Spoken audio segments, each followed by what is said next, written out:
Rice star हर रोज सड़क के किनारे बैठकर भीख मांगता है, सिर्फ अपने बच्चे के लिए। लेकिन कभी राइस स्टार इतना गरीब नहीं था। बहुत साल पहले राइस स्टार एक बड़े से महल में रहता था। उसके पिता एक बड़े बिजनेसमैन थे, जिनके पास लाखों की संपत्ति थी। वे अपने बेटे से बेहद प्यार करते थे और राइस स्टार भी दिल से बहुत अच्छा इंसान था।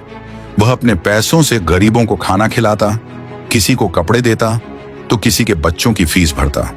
गांव के बुजुर्ग कहते थे, भगवान ने राइस स्टार को दिल से अमीर बनाया है।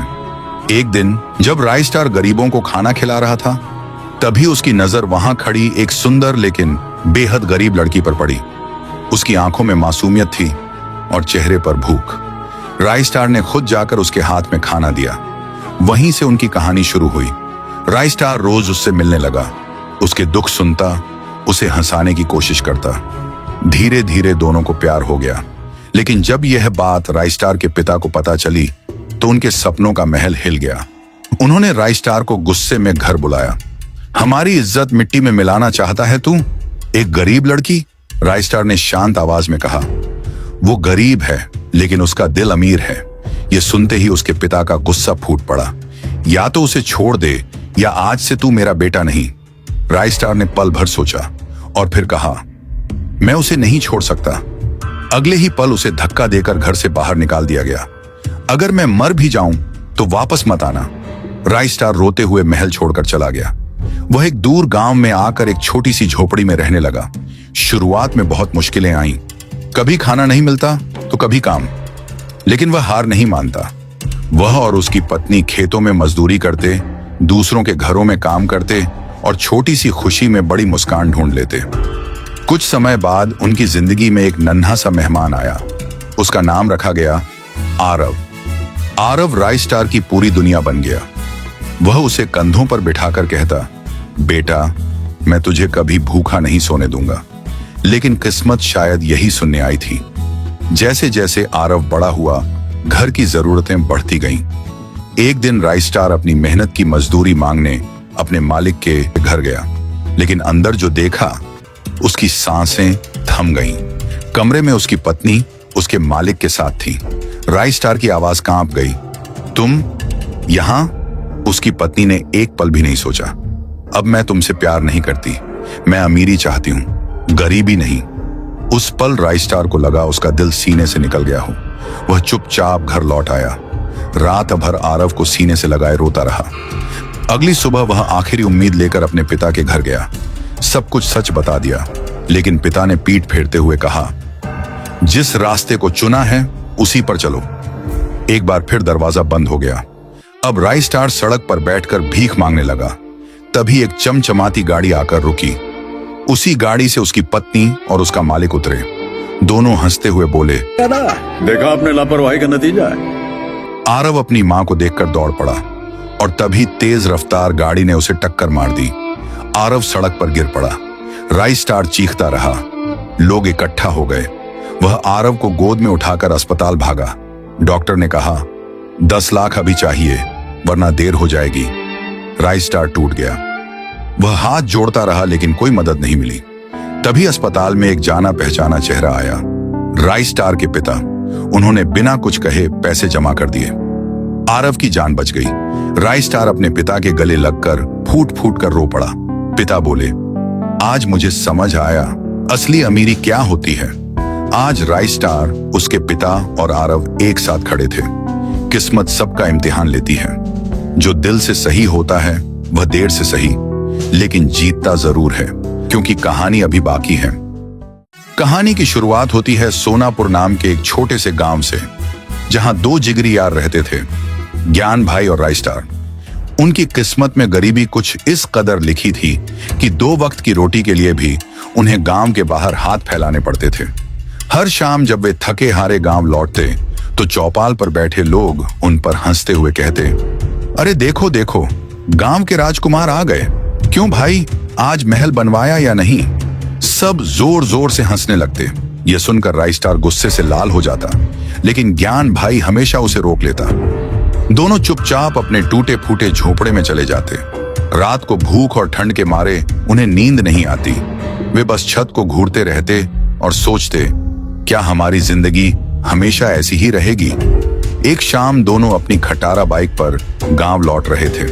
तभी सुनसान रास्ते के बीचों बीच बाइक ने दम तोड़ दिया। राइस्टार झुंझलाकर बोला, धत तेरी, इस कबाड़ को अभी ही खराब होना था। अंधेरा गहरा हो चुका था। जंगली जानवरों के डर से वे छिपने के लिए जगह ढूंढने लगे। चलते चलते वे काफी अंदर पहुंच गए। तभी ज्ञान की नजर एक सुनहरी रोशनी पर पड़ी। ज्ञान हैरानी से बोला, राइस्टार, उधर देख, वह क्या चमक रहा है। दोनों पास गए और जो देखा उसने उनकी आंखें फटी की फटी रह गईं। वह कोई मामूली गुफा नहीं थी, वह शुद्ध सोने की खदान थी। राइस्टार खुशी से नाचते हुए बोला, ज्ञान, अब हम भिखारी नहीं रहे, अब हम इस दुनिया के राजा बनेंगे। दोनों ने झोलियां भर भर कर सोना निकाला। जाते वक्त राइस्टार ने गुफा के मुंह पर एक विशाल चट्टान सरका दी ताकि कोई और इसे ढूंढ न सके। वक्त बदला। जो लोग कल तक उन्हें भिखारी कहते थे, आज वही लोग उनके गोल्डन कार शोरूम के बाहर लाइन लगाकर खड़े रहते थे। राइस्टार और ज्ञान अब सिर्फ सोने की कारें बेचते थे। बड़े बड़े अमीर सेठ उनके आगे पीछे घूमते। लेकिन कहते हैं ना, कामयाबी अपने साथ दुश्मन भी लाती है। सोनापुर का सबसे खतरनाक आदमी था व्हाइट 444। उनकी तरक्की देख वह अंदर ही अंदर जल भुन गया। वह बुदबुदाया, साले, कल तक जो मेरे जूतों के बराबर नहीं थे, आज सोने की गाड़ियों में घूम रहे हैं। जरूर कोई बड़ा खजाना हाथ लगा है, इसका पता मैं जरूर लगाऊंगा। एक दिन शोरूम में काम करते हुए राइस्टार ने देखा कि रॉ मटेरियल खत्म हो चुका है।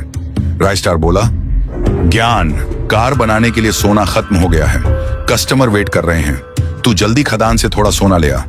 ज्ञान भाई तुरंत गाड़ी लेकर निकल पड़े, लेकिन उन्हें नहीं पता था कि शोरूम के बाहर व्हाइट 444 घात लगाए बैठा था। वह चुपचाप ज्ञान का पीछा करने लगा। सुरंग के पास पहुंचकर ज्ञान ने इधर उधर देखा और उस विशाल चट्टान के पास गया। ज्ञान भाई ने मंत्र बोला, खुल जा, सिम सिम। जैसे ही शब्द निकले, चट्टान अपने आप हट गई। झाड़ियों में छिपा व्हाइट 444 शैतानी हंसी हंस पड़ा। तो ये है इनकी अमीरी का राज, आज सारा माल मेरा होगा। ज्ञान अंदर सोना बटोर ही रहे थे कि पीछे से एक भारी आवाज आई, बहुत मेहनत कर ली ज्ञान, अब यह खजाना व्हाइट 444 का है। ज्ञान कुछ समझ पाते उससे पहले ही लोहे की रॉड से सिर पर जोरदार वार हुआ। ज्ञान चीखते हुए वहीं बेहोश हो गए। व्हाइट 444 सारा सोना समेट कर गाड़ी में डाला और वहां से फरार हो गया। घंटों बीत गए। राइस्टार को चिंता हुई। वह भागता हुआ खदान पहुंचा। जो उसने देखा उसका दिल दहल गया। खदान खाली थी और ज्ञान खून से लथपथ जमीन पर पड़ा था। राइस्टार ने उसे उठाया। क्या हुआ ज्ञान, तेरा ये हाल किसने किया? ज्ञान ने कमजोर आवाज में सारी बात बता दी। यह सुनते ही राइस्टार की आंखों में आग जल उठी। वह बोला, तू अस्पताल जा भाई, मैं उस व्हाइट 444 को यमलोक भेज कर आता हूं। दूसरी ओर व्हाइट 444 अपने अड्डे पर सोने के ढेर पर बैठा जश्न मना रहा था। अब मैं इस शहर का भगवान हूं। तभी अचानक पूरे कमरे में घना धुआं फैल गया। धुएं के बीच से राइस्टार निकला। उसके हाथों में 2 भारी बंदूकें थीं। राइस्टार ने नाव देखा, न ताव। धाएं धाएं धाएं। गोलियों की बौछार ने व्हाइट 444 को छेदी सिंह बना दिया। वह सोने के ढेर पर गिर पड़ा। कमरे में सन्नाटा छा गया। राइस्टार ने गहरी सांस ली और फिर एक एक करके सारा सोना उठाने लगा। उसने सारा सोना गाड़ी में भरा और बिना पीछे देखे सीधे निकल पड़ा। गाड़ी आकर रुकी एक शांत जगह पर जहां ज्ञान भाई की कब्र बनी थी। राइस्टार गाड़ी से उतरा, सोने की ओर देखा, फिर कब्र की ओर। भारी आवाज में बोला, ज्ञान, तेरे बिना इस सारे सोने का मैं क्या करूं भाई? इतना कहते ही हवा ठंडी हो गई और अचानक राइस्टार के सामने ज्ञान भाई की परछाई उभर आई। ज्ञान की आवाज गूंजी, राइस्टार, तुम कभी अकेले नहीं थे। लाखों लोग तुम्हें चाहते हैं और ये जो अभी वीडियो देख रहा है ना, यही तुम्हारा सबसे बड़ा फैन है। राइस्टार की आंखों से आंसू बह निकले। दोस्तों, जल्दी से वीडियो को लाइक कर दो और चैनल को सब्सक्राइब कर दो। अगर कहानी पसंद आई हो तो लाइक करो और कमेंट में लिखो, राइस्टार।